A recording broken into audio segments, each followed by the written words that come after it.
대해서도 좀 더 관심을 가지시고 또 다음 기회가 되면 이 사역에 대해서 좀 더 상세하게 이야기할 수 있는 그런 기회가 왔으면 좋겠습니다. 네, 고맙습니다.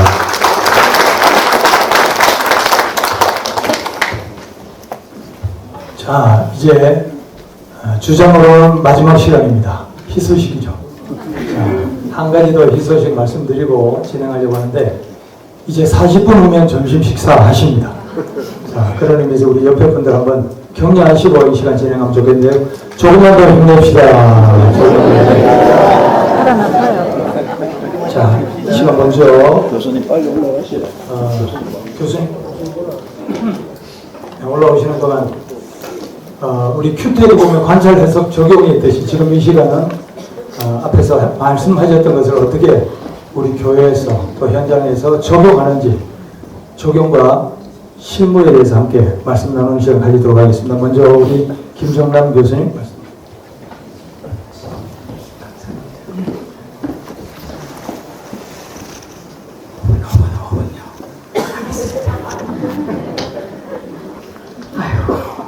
말로 먹고 사는 사람 보고 5분 만에 다 끝내는 파워포인트 빨리 올려주세요. 5분 없어지기 전에 빨리 하겠습니다. 그리고 앞에 가능하면은 불을 좀 꺼주면은 그림을 좀 볼 수 있을 것 같습니다.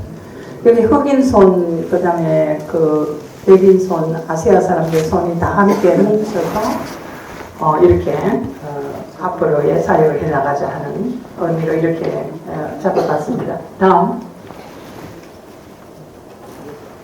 여기가 우리가 지금 가는 선교사, 보내는 선교사, 오는 선교사, 온 사람 또 보내는 선교사, 또 보내는 선교사인데 이분은 2m 5 되는 닥터 시블이라는 분인데 이분은 온 선교사입니다.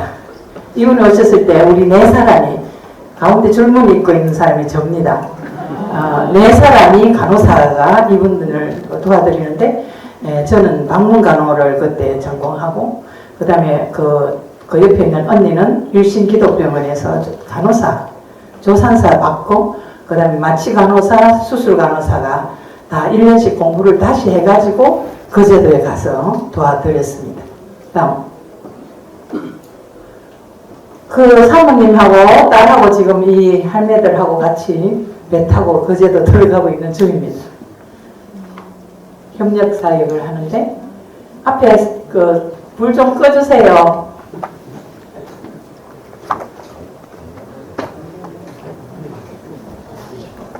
그림 좀 주로 저는 그림을 보여드리도록 하겠습니다. 다음.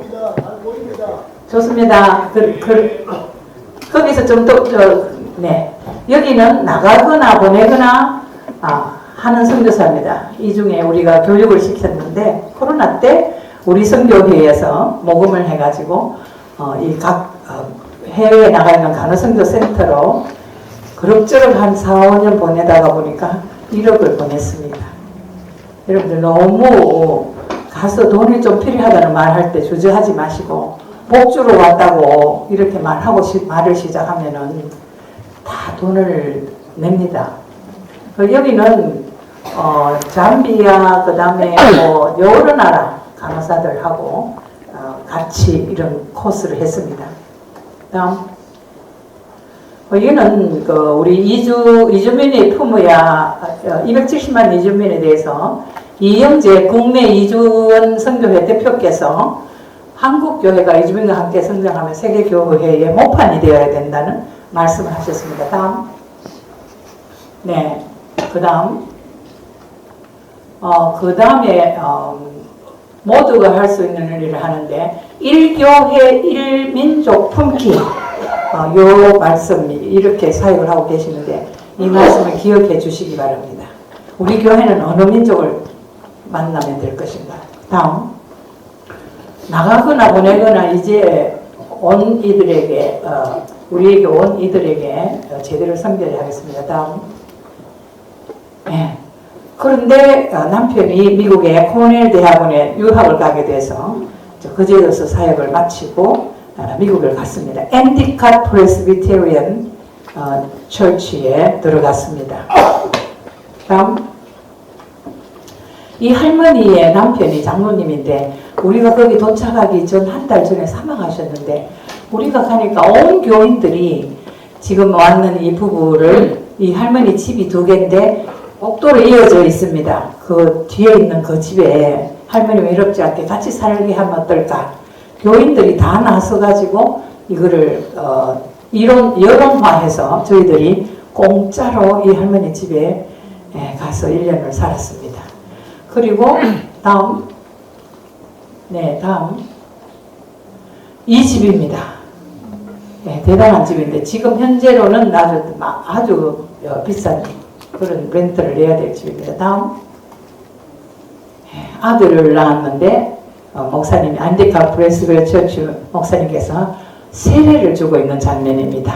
다음 한국 한인들도 이 교회 같이 다니는 사람들이 같이 와서 세례를 축하했습니다. 다음 그 사모님 목사님 사모님이 애를 참 잘 봐가지고 아이를 자주 봐주셨습니다. 다음 여기는 장로님과 미국에 있는 교인들 중에 많은 교인들이 해외에서 이주해 들어왔는 사람들이었습니다. 이분들은 영국에서 오셨습니다. 다음 여자 장로님입니다. 우리 큰아들. 다음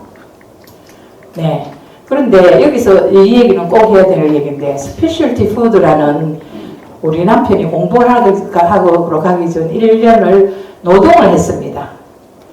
외국인 근로자로 노동을 했는데 너무너무 놀랐습니다. 지금 그때요 그 목사님 아들도 직장을 구해야 되었고 목사님께서 그 아들하고 우리 남편을 같은 회사에 취업을 시켰습니다. 이불 10전 둘이 미국 사람이나 한국 사람이나 10원 한 장 깎지 않고 그대로 월급을 줘가지고 잘 모아서 유학을 갔습니다. 그리고 저는 내가 왔다고 하니까는 그 동네에 또 우리 교회에 있는 간호부장급들이 다 나서가지고 이 교회는 이 병원에 취업시키면은 월급이 너무 작고 저 병원에 취업시키면은 뭐 일이 너무 많고 이렇게 해가지고 네 알겠습니다. 다음 이유는 이타카 프레스비테리안 처치입니다. 다음 거기에서 다음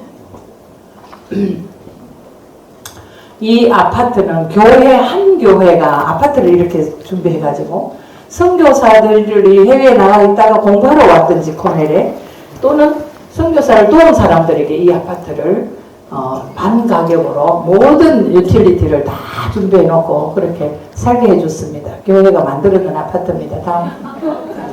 다음 이제는 그만해야 되는 모양이네요.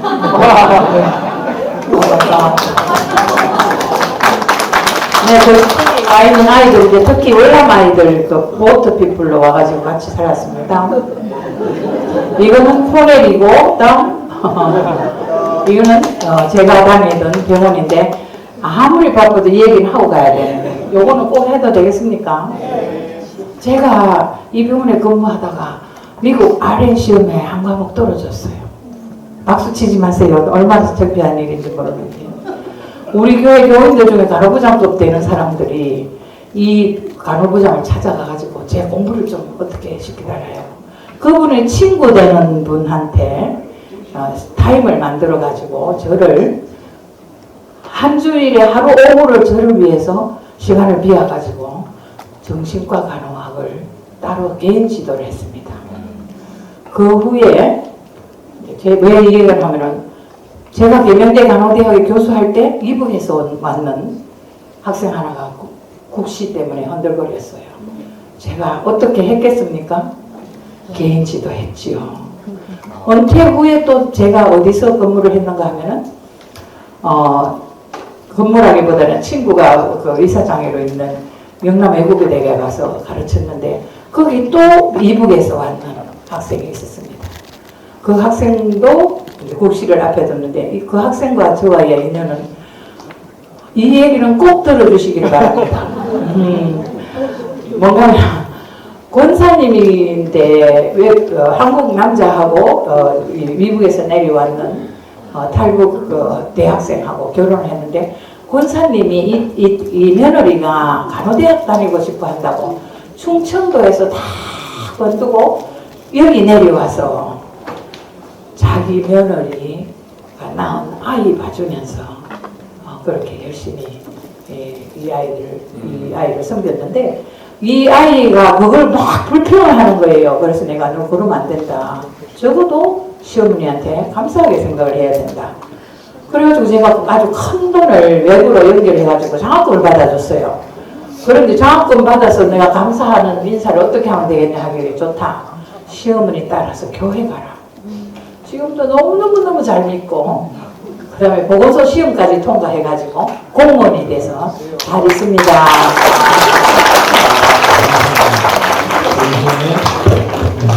학원 복음화 협의회 상임대표이신 이모건 목사님 나오셔서 안방 사역자를 선교사로 지원하라는 제목의 말씀 드리겠습니다. 제 발제 제목이 안방 사역자를 선교사로 지원하라. 제가 정한 건 아니거든요. 그래서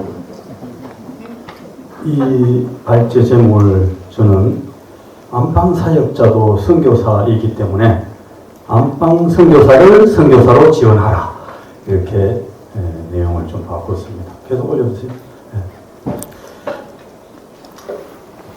선교 명령은 국내외를 구분하지 않습니다.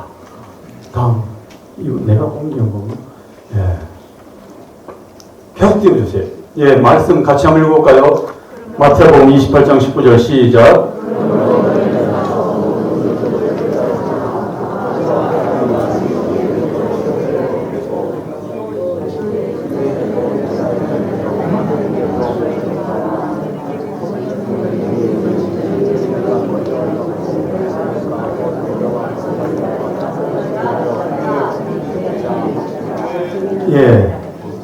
선교 명령들 하는 주님의 말씀들인데 여기에 뭐 내국인, 외국인 구분이 있습니까?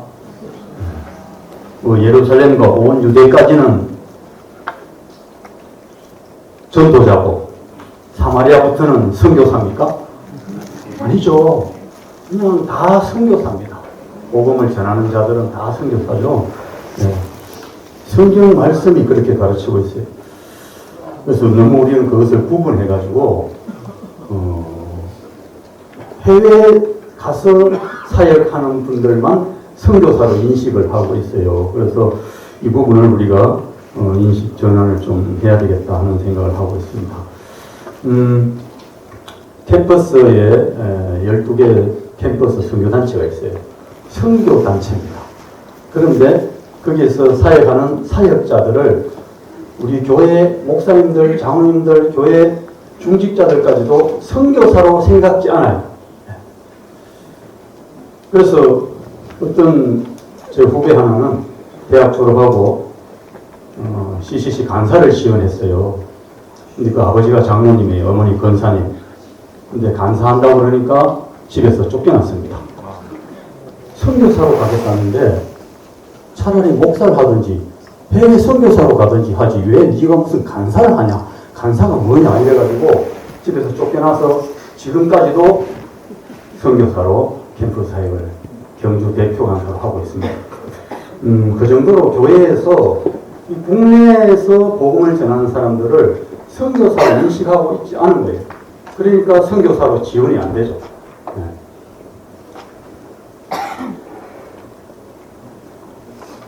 지금 캠퍼스 선교단체들은 처음에는 물론 우리 한국 학생들 위주로 선교를 시작했죠. 그러다가 지금까지 쭉 발표한 대로 뭐 쓰나미처럼 유학생들이 캠퍼스에 들어오니까 캠퍼스에 들어온 인간은 다 선교 대상이니까 무조건 선교를 유학생들도 지금 하고 있습니다. 지난 10월 달에 CCC에서는 매주 축구를 해서 축구 전도를 합니다. 그러다가 1년에 2차례는 전 대구의 모든 캠퍼스 학생들이 모여서 축구 대회를 하는데 5월 달에 하고 지난 10월 달에 했는데 10월 달에 할 때 경북대는 인원이 많아서 A, B, C 팀 이렇게 세 팀이 만들어지는데 한 팀이 아예 국제연합팀으로 그래서 우리 한국팀 2개 AB팀하고 C팀은 외국에서 온 유학생들 위주로 한 팀이 형성되어서 축구 대회를 했습니다. 그 중에 한 친구가 프랑스에서 온 친구가 있었는데 이 친구가 자기가 성령 충만 축구대회에 출전하게 됐다고 선수로 자기 집에 부모님께 연락을 드렸더니 부모님이 우리 아들이 축구대회 주전 선수로 출전한다고 한국에까지 의논을 했어요. 그 프랑스도 축구하면 뭐 가항적이니까 그 정도로 유학생들이 지금 한 팀을 형성해서 이렇게 선교단체에 함께 활동할 정도로 많이 참여하고 있다는 것을 기억하시면 좋겠습니다. 그 외에 많은 뭐 이런 선교, 어린이 선교, 직장 선교, 비즈니스 선교 이런 게 국내에서 많이 일어나고 있는데 이런 것들을 하는 분들을 우리는 선교사로 이제 여겨야 됩니다. 인정을 해야 돼요. 그리고 교회가 협력을 해야 되겠죠. 안방사역자를 선교사로 지원하라. 마지막 세 가지를 제가 말씀드리겠습니다. 첫째, 안방사역자를 선교사로 인정을 해 주셔야 됩니다. 그럼 전도인이 아니에요. 전도사가 아닙니다. 전도하는 풀타임 선교사역자들입니다. 그래서 해외 선교사들을 파송하고 해외 선교사들을 후원하듯이 교회가 국내에서 이주민 선교를 하든 유학생 선교를 하든 국내에서도 선교 활동을 하는 사람들을 선교사로 인정을 하고 그들을 후원하고 파송하고 지원을 해야 됩니다. 한국 교회가 안 하면 누가 하겠습니까? 아까 그 음지에서 일하는 사역하는 분들 호초를 들으셨잖아요. 동아사가 돈 많다고 캠퍼스 선교사들에게 지원하겠습니까? 절대 안 합니다. 교회가 해줘야 돼요. 유학생 사역, 학생 사역자들은 계속 베푸는 사역이에요. 들어오는 없습니다. 그래서 교회가 적극적으로 지원을 해야 됩니다. 그리고 안방 선교를 위해서 기도를 해주셔야 됩니다. 선교는 성령님이 하시는 거예요. 주도권을 성령님이 가지고 하시는데 우리 선교사들은 그냥 성령님이 시키는 대로 순종하고 따르는 것이 선교이기 때문에 우리가 교회 금요 기도회 때, 새벽 기도회 때 해외 선교사만을 위해서 기도하지 말고 우리 국내에서 선교하는 선교사들을 위해서도 여러분 정말 기도를 많이 해 주셔야 됩니다. 그리고 물질적으로 지원을 하셔야 됩니다. 그래야 국내 선교도 또 외국인 선교도 다 활성화될 줄로 믿습니다. 제가 순서를 좀 잘 몰라서 소개 말고 또 따로 이 시간을 주시네요. 해외 선교, 한국 교회는 해외 선교에서 안방 선교로 전환하라. 이게 대체가 아닙니다. 해외 선교도 당연히 해야 되죠. 지금 선교해야 될 지역이 여전히 남아 있고 방식은 달라질지 몰라도 해야 할 일들은 한국 안에만 있는 것은 아닙니다. 근데 한국 안의 문제는 아주 심각합니다. 제가 아까 그 평화교회 대구 이주민 선교센터에서 11년부터 같이 일을 했었다라고 말씀을 드렸는데 거기에 있는 고경수 목사님, 박순정 목사님 이런 분들은 진짜 내일 일은 난 몰라요로 삽니다. 뭐 보장된 게 아무것도 없습니다. 근데 정말 뭐 아무것도 없는 것은 아니고 지금 여기 최용태 목사님 심호하셨던 충성교회에서도 사실은 평화교회를 후원해 주시고 또 제일교회나 뭐 대공교회나 수많은 교회들이 다 그렇게 후원을 해 줌으로써 살아오기는 살아왔습니다. 어떻게 살아왔는지는 모르겠지만 이게 조금 체계적으로 강화될 필요가 있지 않나.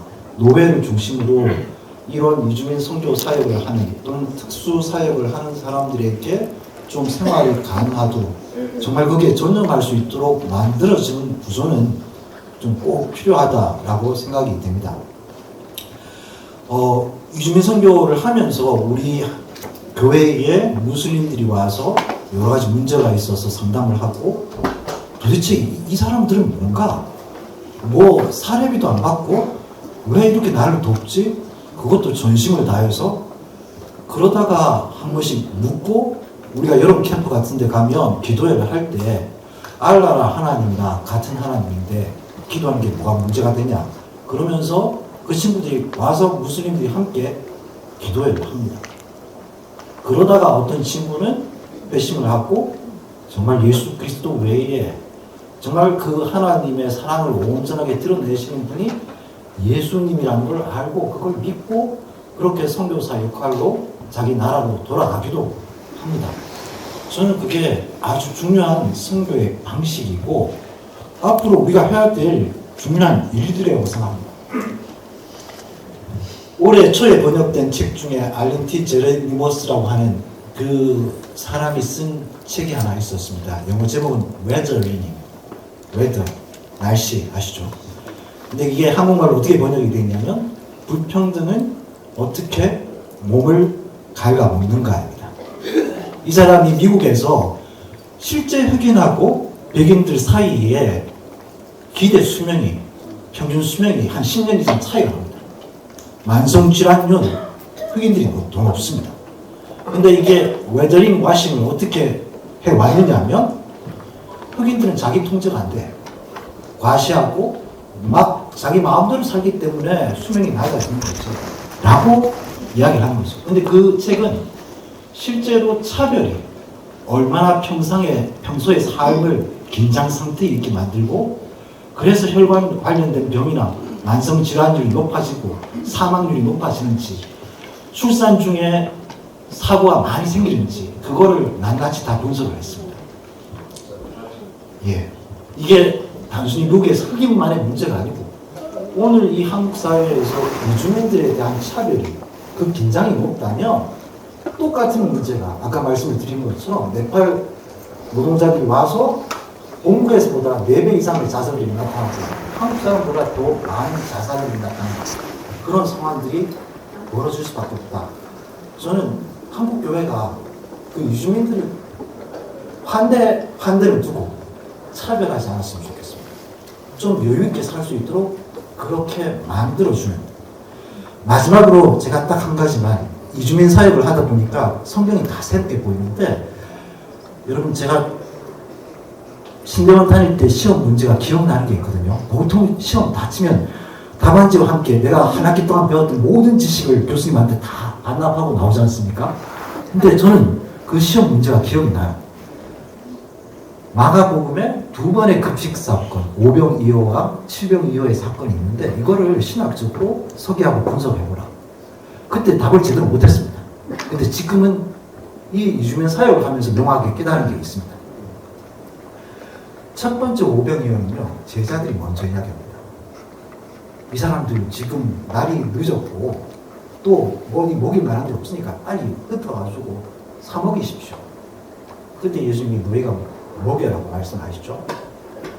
두 번째 사건은요, 제자들이 아무 말도 하지 않습니다.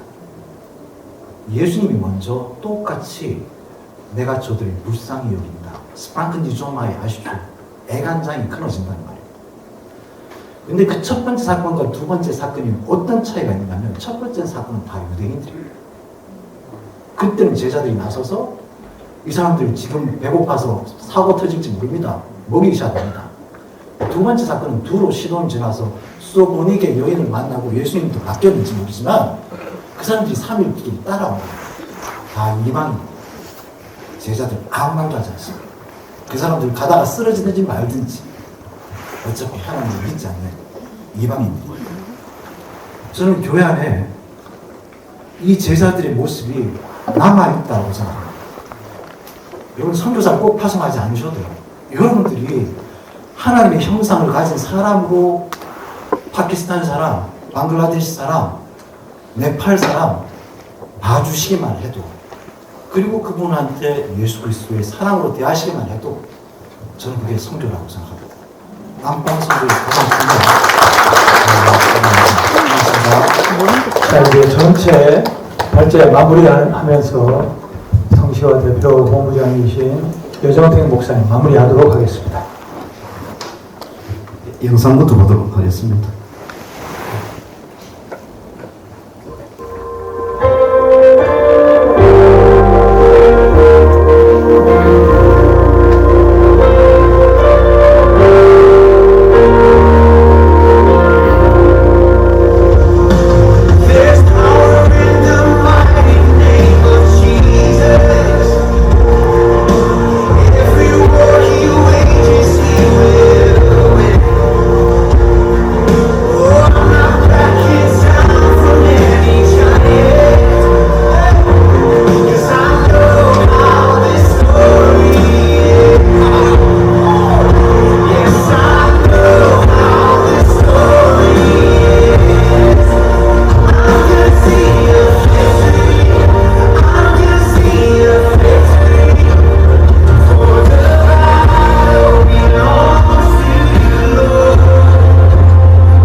감사합니다. 예. 좀 들으시죠. 마음이 뜨겁습니까? 마음이 뜨겁습니까? 배가 고픕니까? 한 40여 분이 솥을 맡았어요. 발제자가 25분 사역자 그 정도 됩니다. 다 담고 싶었어요. 그런데 시간을 못 드려서 너무 죄송합니다. 앞으로 더 시간을 드릴 기회를 갖고자 노력하겠습니다. 안방 선교 검색하면 그런 단어 없습니다. 안방 선교 오늘 조금이라도 아셨나요? 이렇게 안방 선교를 하시는 사역자들이 20년, 30년 전부터 이렇게 희생하신 분들이 계시는 겁니다. 그런 기회를 갖고 싶고, 두 번째입니다. 11월 27일 어디에서요? 대구 제1교회당에서 몇 시부터요? 5시부터 7시까지는 각국 음식 한 6개국의 부스를 설치하겠습니다. 그 음식을 체험하는 그런 체험행사 식사하실 수 있습니다. 그런 체험행사를 가지고 7시부터 8시까지는 각국의 단체들이 그런 찬양이나 팀 발표를 하도록 격려를 하도록 하겠습니다. 8시부터 의회는 안방선교 대회를 예배를 드리도록 하겠습니다. 꼭 5시 안 오셔도 됩니다. 다시 오시면 좋겠지만 시간에 맞춰서 오실 수 있으니까 11월 27일 어디에서요? 대구 제1교당에 행사가 있으니까 안방 외국인 선교 축제입니다. 세 번째입니다. 이 일은 누가 해야 되겠습니까? 누가 할까요? 누가 할까요? 우리가 해야 됩니다. 내가